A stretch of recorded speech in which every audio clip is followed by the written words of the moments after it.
Hey everyone, most welcome. तो पिछले class में हम सभी ने कैश फ्लो स्टेटमेंट का एक इजी सा क्वेश्चन को सॉल्व किया था एंड उसमें समझा था कि कैश फ्लो स्टेटमेंट कैसे बनाते हैं।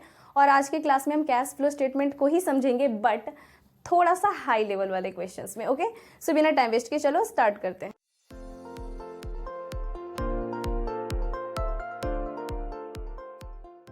सो क्वेश्चन आपको बोर्ड पे दिखेगा एंड मैं सॉल्यूशन इधर करूंगी, ठीक है। तो चलो जल्दी से सॉल्व करते हैं बिना टाइम वेस्ट किए। तो देखो, क्वेश्चन मैं अपने एज यूजुअल कॉपी में देखूंगी एंड आप बोर्ड पे। ओके, सो देखो क्वेश्चंस क्या है हमारा। ये क्वेश्चंस थोड़ा सा आपको बड़ा दिखेगा, बट ये बिल्कुल भी बड़ा नहीं है, एकदम इजी सा क्वेश्चन है, बहुत ही अच्छे से सॉल्व करेंगे। चलो पढ़ते हैं। तो क्वेश्चन है आपका, from the following balance sheet of M limited prepare cash flow statement. ठीक है, मतलब बैलेंस शीट का कैश फ्लो स्टेटमेंट में हमें इसे सॉल्व करना है। ठीक है, तो चलो कैश फ्लो स्टेटमेंट बनाना ही है तो फॉर्मेट पहले बना लेती हूँ। ओके, तो सबसे पहले हमें क्या करना होता है आपको तो पता ही है। ऊपर हम लिखेंगे cash flow statement. Okay, and ये कैश फ्लो स्टेटमेंट किसका है? तो ये एम लिमिटेड का है, cash flow statement of M limited. Okay, and ये आप कब के लिए बना रहे हो तो डेट भी हमें लिखना पड़ता है, तो आप लिखोगे फॉर द ईयर एंडिंग। अब देखो ईयर ये आपका कौन सा है, तो क्वेश्चन में आपको दिख रहा होगा ये आपका है 31 मार्च 2018 का, तो फॉर द ईयर एंडिंग 31 मार्च 2018 लिख देंगे हम एंड फॉर्मेट बनाएंगे। ओके,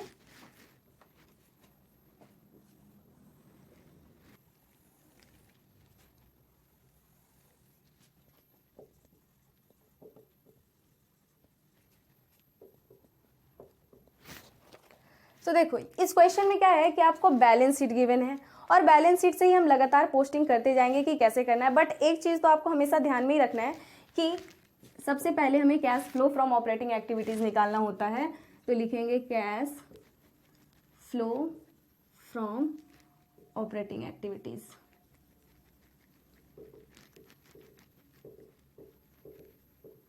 ओके, नाउ अब हमें बी नंबर लिखना होगा, cash flow from investing activities. Okay, now C number अब हमें लिखना होगा, cash flow from financing activities. Okay, चलो समझ गया ना। अब देखो सबसे पहले क्या आपका दिया हुआ है, सबसे पहले आपका इक्विटी एंड लायबिलिटीज में शेयर होल्डर्स फंड दिए हुए हैं ना। तो शेयर होल्डर्स फंड में आपका इक्विटी शेयर कैपिटल है। तो आप क्वेश्चन में देख सकते हो कि इक्विटी शेयर कैपिटल में आपका पहले जो है 2017 में 50 लाख रुपीज़ हैं और 2018 में 5 लाख रुपीज़ आपके 17 में है और 18 में 5,50,000 है। तो ये जो बढ़ा वो कहाँ से आया? तो ये जो इंक्रीज हुआ है ना, इसे हम सीधा समझेंगे कि हमारा इससे इशू हुआ है शेयर, दैट्स वाई यहाँ पे 5 लाख से 5,50,000 हो गया है। समझे? तो यहाँ पे हमें लिखना पड़ेगा। अब देखो क्योंकि ये शेयर से रिलेटेड है और शेयर डिवेंचर्स लोन वगैरह रिलेटेड जो हमारे होते हैं वो हमारे सीधे फाइनेंसिंग एक्टिविटीज़ में जाते हैं, तो यहीं पर दिखा दो ना, कुछ नहीं हेडेक लेना, बस यहाँ दिखा देना है। ओके, तो यहाँ पे आपको क्या लिखना है, issue of equity shares. Shares जो हैं वो इशू हुए। और हाँ देखो पिछला जो क्वेश्चन हमने बनाया था उसमें हमारा बस सिंपल और फाइनल अमाउंट दिया हुआ था जिसे हम दिखा रहे थे, बट यहाँ पे दो डेट का कंपैरिजन किया हुआ है। पहले 50 था, अब 5 लाख, पहले 5 लाख रुपीज़ थे और अब 5,50,000 हो गए।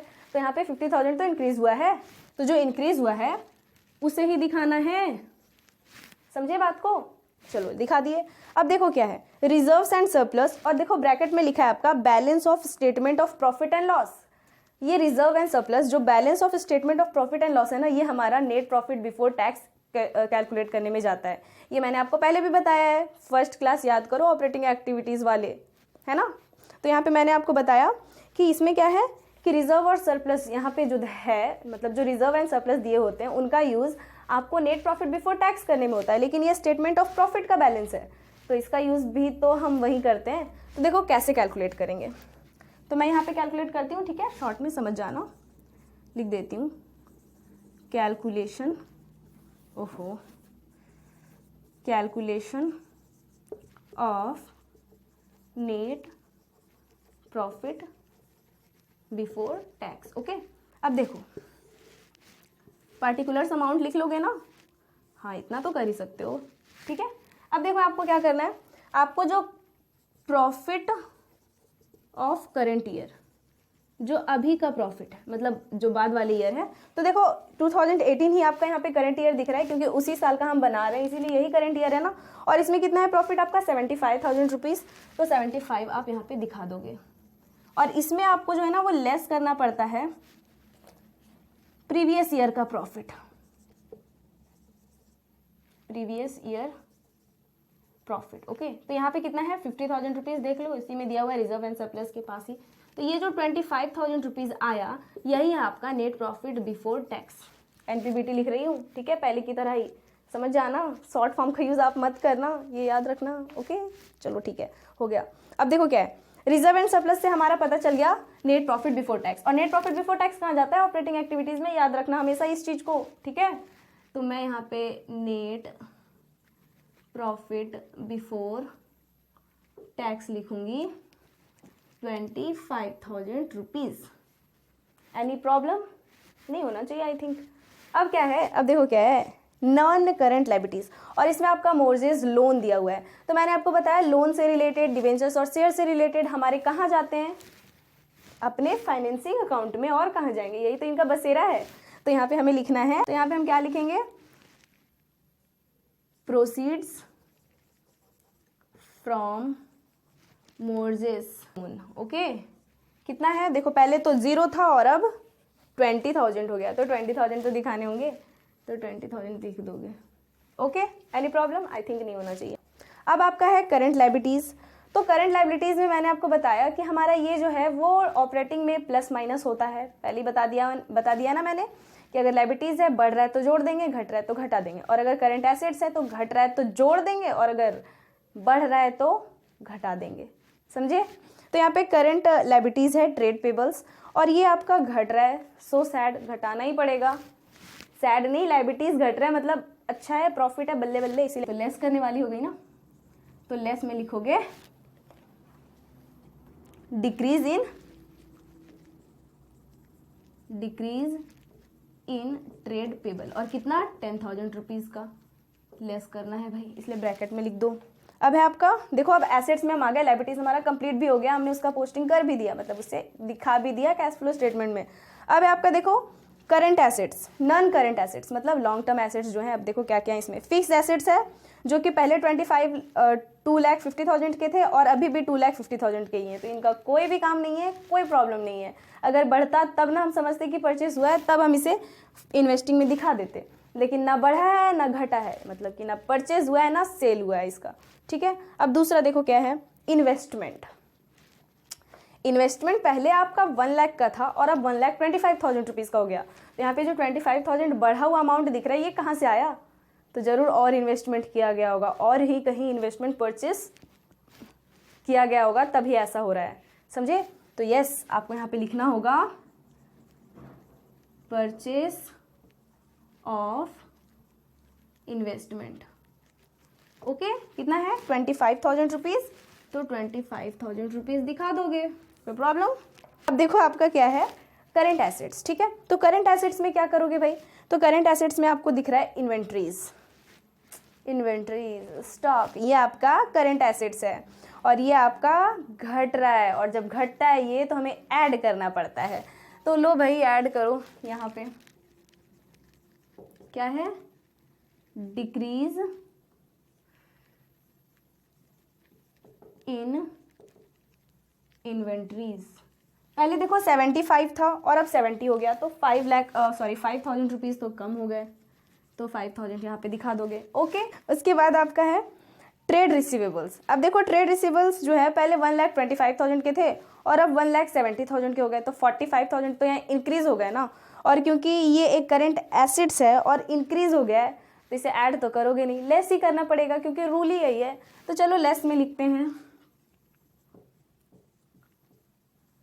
Increase in trade receivable, TR trade receivable, TP trade payables. Okay, so ये कितना है 1,25,000 से 1,70,000 हो गया है, मतलब ओनली 45,000 रुपीज़ जो है वो आपका यहाँ पे बढ़ गया है, घटा दोगे यहाँ पे, ठीक है। अब आपका है कैश एंड कैश इक्विवेलेंट्स। ये वही है कैश जो मैंने आपको पिछले क्वेश्चन में भी बताया था, इसका यूज़ कैश फ्लो स्टेटमेंट में नहीं होता, क्योंकि ये आपका ओपनिंग और क्लोजिंग डेट का बैलेंस है, 30,000 रुपीज़ जो है वो ओपनिंग बैलेंस है कैश का, और 50,000 रुपीज़ जो है वो क्लोजिंग बैलेंस है कैश का। अब इसी से पता चलेगा कि आपका सही बना है या रॉन्ग बना है, ठीक है। अब यहाँ पे देखो, यहाँ पे मैंने आपको ऑपरेटिंग एक्टिविटीज़ में पहले भी बताया था कि नेट प्रॉफिट बिफोर टैक्स दिखाने के बाद हम नॉन ऑपरेटिंग इनकम्स और एक्सपेंसेस को भी दिखाने पड़ते हैं, लेकिन इस क्वेश्चन में नॉन ऑपरेटिंग इनकम्स और कोई भी एक्सपेंस ऐसा नहीं था जिसे हम यहाँ पे दिखाएं, तो हमने इसे नहीं दिखाया, ठीक है। तो ये 25,000 ही आपका वर्किंग कैपिटल आ गया है, ठीक है। तो आप इसे 25,000 को ही operating profit before working capital changes बोल सकते हो, ठीक है। बिफोर वर्किंग कैपिटल चेंजेस बोल सकते हो इस 25,000 को, ओके। अब इसी 25,000 रुपीज़ में आप वर्किंग कैपिटल का काम करेंगे, मतलब करंट एसेट्स और करंट लायबिलिटीज़ का काम किया जाता है। तो 25 में अगर 5,000 रुपीज़ ऐड कर दोगे तो ये आपका 35,000 रुपीज़ होता है। सॉरी, 25 में 5,000 ऐड करोगे तो 30,000 होगा, और उसमें हमें कितना लेस करना है, 45। तो 30 में 45 लेस कर दोगे तो आपके पास जो बचता है ये है आप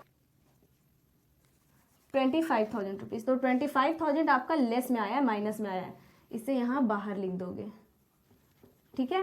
बाहर में आप फाइनल अकाउंट में लिख दोगे। और ये जो अमाउंट आया है ये आपका क्या है, क्योंकि ये माइनस में आया इसलिए नेट कैश यूज्ड लिखोगे। तो यहाँ पे लिखोगे net cash used in operating activities,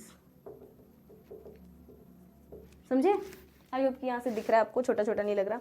अब वही आ गए हम इन्वेस्टिंग एक्टिविटीज़ में। इसमें भी बस इन्वेस्टमेंट को परचेस किया गया है, तो क्योंकि इन्वेस्टमेंट को परचेस किया है, कैश गया है, इसलिए ये माइनस में हमारा लिखाएगा, ठीक है। कैश आपके पास से गया है इसलिए ये माइनस में लिखाएगा, और कोई इसमें दूसरा एक्टिविटी नहीं हुआ है।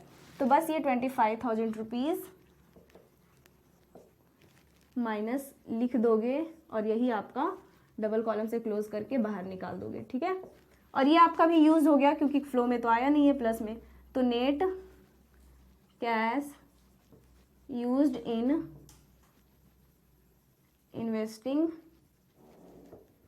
Activities, okay.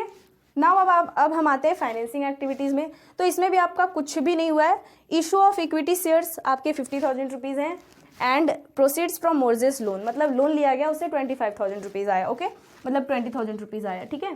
तो अब इसमें क्या करेंगे भाई, तो इसमें हमें ऐड करना होगा, ठीक है, क्योंकि माइनस तो कुछ हुआ नहीं है।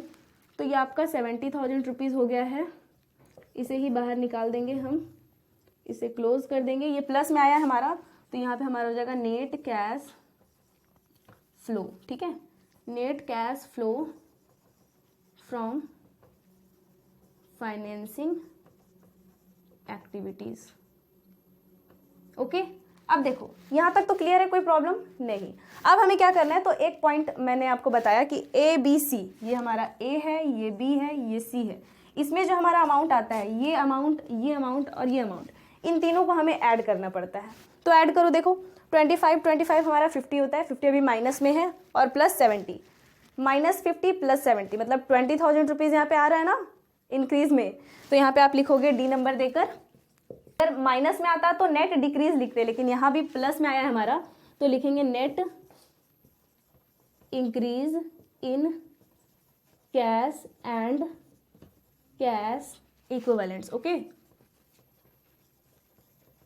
और ये अमाउंट बाहर दिखाओगे, ठीक है। एरो मैं देके शो कर रही हूँ, 20,000 आया है, इसे यहाँ पे बंद कर देना, ठीक है। पूरे अमाउंट को यहाँ पे 20,000 रुपीज़ लिख दोगे।